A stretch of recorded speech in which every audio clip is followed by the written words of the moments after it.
নমস্কার বন্ধুরা, WB GK জিনিয়াসে সকলকে স্বাগত জানাই। আজ আমরা এই ভিডিওর মাধ্যমে 2 মিনিটে 10টি জিকে প্রশ্ন উত্তর নিয়ে আলোচনা করব, যেগুলি নেওয়া হয়েছে তোমাদের বিগত বছরের বিভিন্ন পরীক্ষার প্রশ্ন থেকে। এর আগে আমি একটা কথা তোমাদের বলে দিই, যারা এএনএম জিএনএম এন্ট্রান্স এক্সামিনেশন 2025-এর জন্য প্রিপারেশন করছো, তাদের জন্য একটি ই বুক নিয়ে আসা হয়েছে।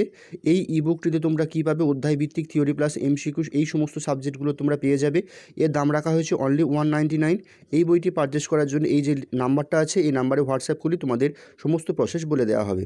চলো শুরু করা যাক আজকের প্রশ্ন। আজকে আমাদের প্রথম প্রশ্ন কী আছে দেখো, পশ্চিমবঙ্গে মালদা জেলা কেন বিখ্যাত? আমাদের এখানে রাইট অ্যান্সার হয়ে যাবে কি, অপশান বি, উদ্যান পালনের জন্য। 2 নম্বর প্রশ্নটি দেখো কী আছে। 2 নম্বর প্রশ্ন বলছে 2014 সালে ভারতের ঘোষণা করা হয় নবতম ন্যাশনাল পার্ক হিসাবে কাকে? আমাদের রাইট অ্যান্সার হচ্ছে অপশান ডি, জলদাপাড়াকে। 3 নম্বর প্রশ্ন কী আছে দেখো, বীরভূমের মোহাম্মদ বাজার বিখ্যাত কেন? রাইট অ্যান্সার হচ্ছে অপশান এ, চীনামাটির জন্য। 4 নম্বর প্রশ্ন দেখো কী আছে, পশ্চিমবঙ্গের ক্ষুদ্রতম জেলা কোনটি? রাইট অ্যান্সার হয়ে যাবে অপশান এ, কলকাতা। এটা আয়তনের দিক থেকে। 5 নম্বর প্রশ্ন দেখো কী আছে, পশ্চিমবঙ্গের বৃহত্তম জেলা কোনটি? এটাও কিন্তু আয়তনের দিক থেকে আছে। রাইট অ্যান্সার হয়ে যাবে অপশান সি, দক্ষিণ 24 পরগনা। 6 নম্বর প্রশ্ন দেখো কী আছে, পশ্চিমবঙ্গের সঙ্গে সীমানা নেই এমন প্রতিবেশী দেশ কোনটি? আমাদের রাইট অ্যান্সার হয়ে যাবে অপশান বি, মায়ানমার।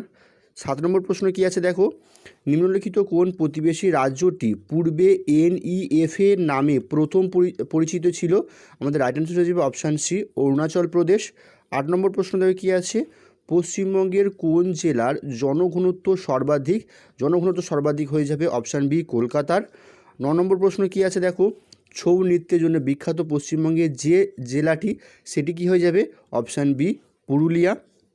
10 নম্বর প্রশ্ন দেখো কী আছে, বীরভূম জেলার সদর শহর হলো কোনটি? আমাদের রাইট অ্যান্সার হয়ে যাবে অপশান এ, সিউড়ি। এই ছিল 10টি প্রশ্ন। এরকম প্রশ্ন প্রতিনিয়ত পাওয়ার জন্য অবশ্যই আমাদের চ্যানেলটিকে সাবস্ক্রাইব করে পাশে থাকা বেল আইকনটা প্রেস করে নাও। ধন্যবাদ।